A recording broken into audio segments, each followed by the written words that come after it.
Cuentos del Midrash. La muerte de Nadab y Abijú, los amigos íntimos del Todopoderoso. Aarón tenía 4 hijos, de los cuales 2, Nadab y Abijú, aparte de ser muy bellos, estaban dotados por habilidades fuera de lo común. Se los asociaba con valores tales como la rectitud, de tal grado que obviamente tenían todas las condiciones para convertirse en los próximos líderes. Su grandeza está implícita incluso en sus nombres. Nadab significa que estaba apto para la nobleza, Nedibut. Abijú implica que valía como para convertirse en el padre del pueblo Yehudí, Ab, padre. Los demás consideraban el nivel espiritual de ellos muy alto y ellos eran conscientes de esto. Mientras caminaban unos pasos más atrás de Moshe y Aarón, Nadab le comentó a Abijú: ¿cuándo será que estos 2 ancianos desaparecerán de este mundo y nosotros podremos convertirnos en los líderes de la comunidad? Hashem les contestó: todavía está por verse quién va a enterrar a quién. Debe entenderse que Nadab y Abijú eran tzadikim, justos. El significado de sus palabras era: Moshe y Aarón son viejos y seguramente morirán pronto. Nos van a pedir que seamos los líderes y quién sabe si estamos preparados. Nuestros sabios redactaron su observación de una forma tan drástica para señalar que cuando Nadab y Abijú se refirieron a su rol futuro como líderes de la comunidad, una cierta falta de humanidad estaba presente en su actitud y forma de expresión. Ahora, en el 8º día de la inauguración, el fuego celestial descendió y consumió a los sacrificios. A continuación de este evento, Nadab y Abijú decidieron que, a pesar de todo, era correcto que también colocaran su propio fuego en el Mizbej. Ellos infirieron esta halajá, esta ley de la Torá, del versículo de Números, Vayikra 1:7. Y los hijos del Cohen Aarón pondrán el fuego sobre el altar. Debido a que Nadab y Abijú eran eruditos de la Torá, ellos dedujeron de que este versículo, este pasuk, que era una misbah, colocar fuego en el altar a pesar del fuego de arriba, formularon esta halajá en presencia de Moshe. A pesar de que su decisión halájica fue correcta, ellos merecían el castigo de la muerte celestial, porque tenían prohibido crear una halajá en presencia del Rebbe Moshe sin consultarle. Rabí Eleazar enseñó: quien formule una decisión halájica en presencia de su Rebbe incurre en la muerte celestial.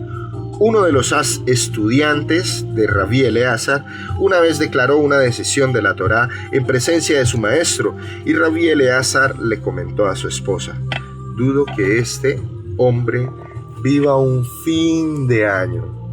En realidad, el estudiante murió antes de que finalizara el año, y la esposa de Rabí Eleazar, con una mezcla de dudas, asombro y curiosidad, le preguntó: ¿eres un profeta? Ni soy un profeta, ni soy el hijo de un profeta, contestó, pero sabía por tradición que quien enseña halajá frente a su Rebbe se lo castiga con la muerte. Nuestros sabios relatan con respecto a la infancia del profeta Shmuel otro ejemplo que ilustra la prohibición de declarar una decisión de halajá frente al maestro de cada uno. Shmuel nació como resultado de las súplicas de su madre Hana al Todopoderoso para que la bendijera con un hijo.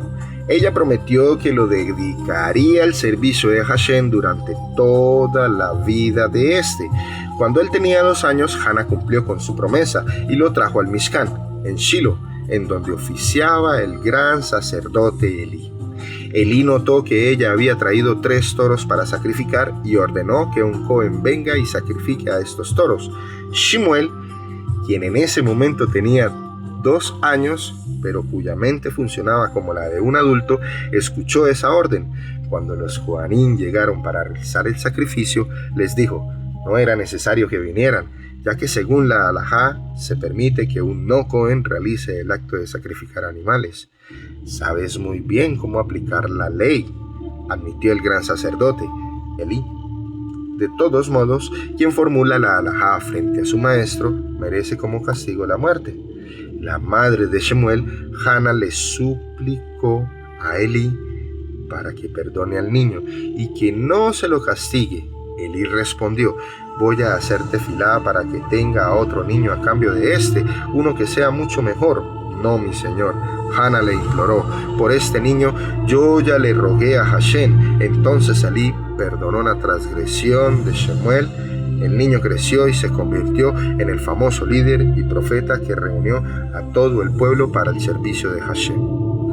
¿Por qué es que alguien que pronuncia una decisión de la halajá frente al Rebbe merece morir?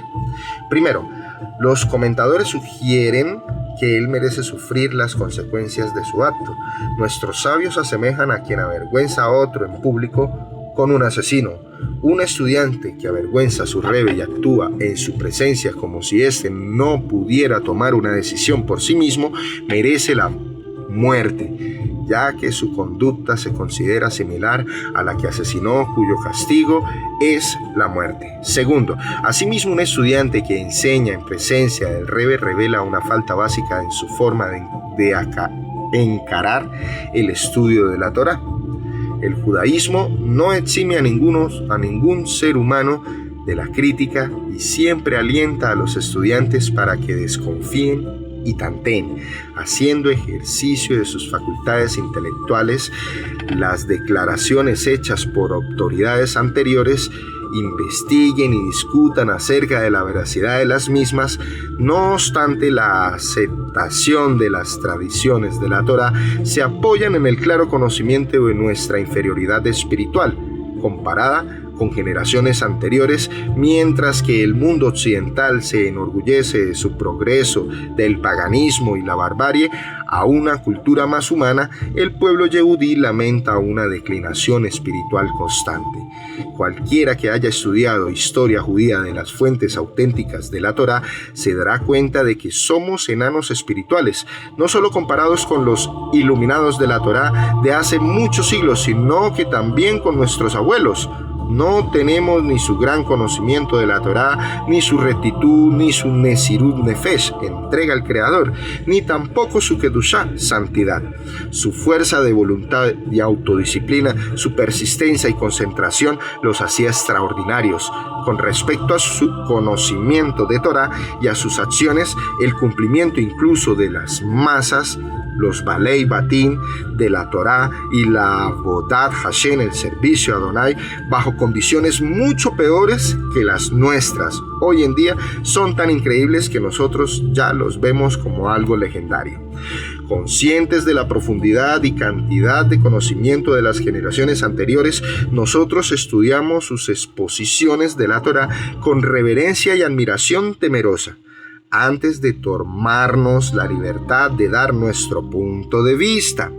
Alguien que enseña la halajá en presencia de Rebbe demuestra así una desconfianza evidente hacia lo que su maestro tiene para ofrecerle. Incluso si él ha estudiado el tema bien y estaba convencido de que su decisión de la halajá era correcta, él de todos modos merece un castigo drástico por desconfiar de la opinión de los rebbes. Se considera que ha manifestado una actitud de desdén hacia el estudio de la Torá de la generación anterior, y así se evidencia que no ha podido comprender cabalmente el espíritu del judaísmo. El mismo puede ser que no sea totalmente consciente de su error. No obstante, Hashem, consciente del daño potencial inherente en su conducta, lo extrae de este mundo para evitar un daño futuro.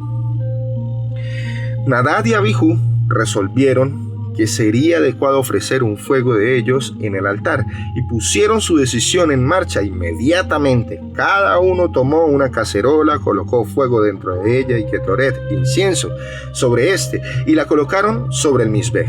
Nuestros sabios nos enseñan que ellos eran culpables de una cantidad de pecados. Primero, como ya lo explicamos antes, ellos no le consultaron a Moshe para determinar si era correcto ofrecer un fuego que sea solo de ellos. Segundo, tampoco le dieron a su padre el honor de ser consultado. Tercero, tampoco se consultaron entre sí. Cada uno actuó por su cuenta, en forma independiente. Cuarto, Según algunas opiniones de nuestros sabios, Nadab y Abijú, guiados por su deseo de experimentar la presencia del Todopoderoso, entraron al Kodesh HaKodashim, al lugar santísimo, para ofrecer el Ketoret. Allí, solo el gran sacerdote podía ingresar al lugar santísimo. En forma adicional, nuestros sabios interpretaron al fuego extraño que Nadab y Abijú habían encendido para aludir a otros pecados. Antes de entrar al Mishkan, Nadab y Abijú bebieron vino. Trataban de intensificar el júbilo de su inauguración. El pueblo había expresado su júbilo tomando vino. No obstante, un Cohen no puede llevar a cabo sus servicios después de haber bebido un revit. Eso es aproximadamente 0,08,6 litros de vino. A pesar de que Hashem aún no había transmitido esta orden a los Kohanim, se esperaba que Nadab y Abijú se dieran cuenta por sí mismos que no estaba bien que se acerquen a la morada del Todopoderoso después de tomar vino. No estaban vistiendo el meil, el manto del gran sacerdote. Esta enunciación de nuestros sabios es enigmática, ya que el meil lo usa solo el gran sacerdote y no lo puede usar un Cohen común. Sin embargo, con esta frase nuestros sabios expresan en forma simbólica que Nadab y Abijú no tenían el nivel más alto de admiración, temor y respeto que se requiere ante la presencia de Hashem. Ellos no se habían puesto el meil, cuyas campanas hacían que el gran sacerdote fuera consciente de la presencia del Todopoderoso. No vertieron agua sobre sus manos y pies antes de entrar al Mishkan. De acuerdo con algunas opiniones, esto debe interpretarse en forma literal. Ellos no virtieron agua del Kior sobre sus manos y pies como se requiere antes de comenzar el servicio, y por lo tanto el fuego que ellos ofrecieron se denomina fuego extraño, lo cual significa que fue ofrecido sin una santificación previa. Según otras opiniones, este principio también es simbólico y significa que Nadab y Abijú no habían santificado sus almas lo suficiente y por eso pecaron. Tanto Nadab como Abijú eran solteros. Ellos tenían una posición y pertenencia a un linaje que no era común. Eran diferentes por ser hijos del gran sacerdote, los sobrinos del líder de la nación y por sus logros espirituales. Por lo tanto, ellos creían que era apropiado esperar a que nacieran mujeres de la familia de sus hermanos Eleazar o Itamar, con quienes se casarían. Ellos pensaban que la descendencia de padres ilustres serían superior. No obstante, Hashem los culpó por su actitud. El inmenso amor que sentía por el Todopoderoso motivaba sus acciones. Cuando presenciaron el descenso del fuego celestial, sintieron que debían contribuir con un fuego de ellos para expresar de esa manera su amor por Hashem. A pesar de su sincera y pura motivación, fueron golpeados con toda la fuerza del atributo de la justicia de inmediato. Un fuego celestial salió del Kodesh HaKodashim, del lugar santísimo, y los consumió. Sin embargo, un milagro ocurrió en mérito a su gran rectitud, y el fuego que penetró a través de las fosas natales consumió solo sus almas, mientras que sus prendas y cuerpos quedaron intactos. Nadab y Abijú fueron castigados por el cielo, mida keneget mida, medidas por medida.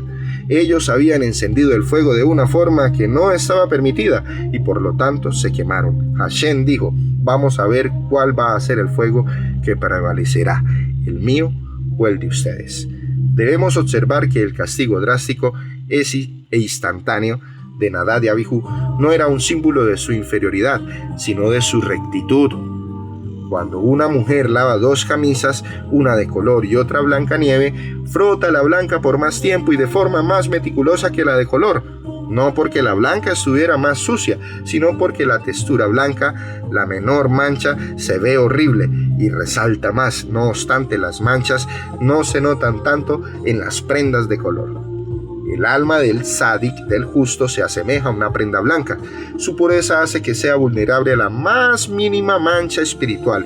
Por lo tanto, una mala acción, que es normal que la realice una persona común, para un justo de personalidad refinada, resulta ser una gran calamidad que requiere corrección inmediata.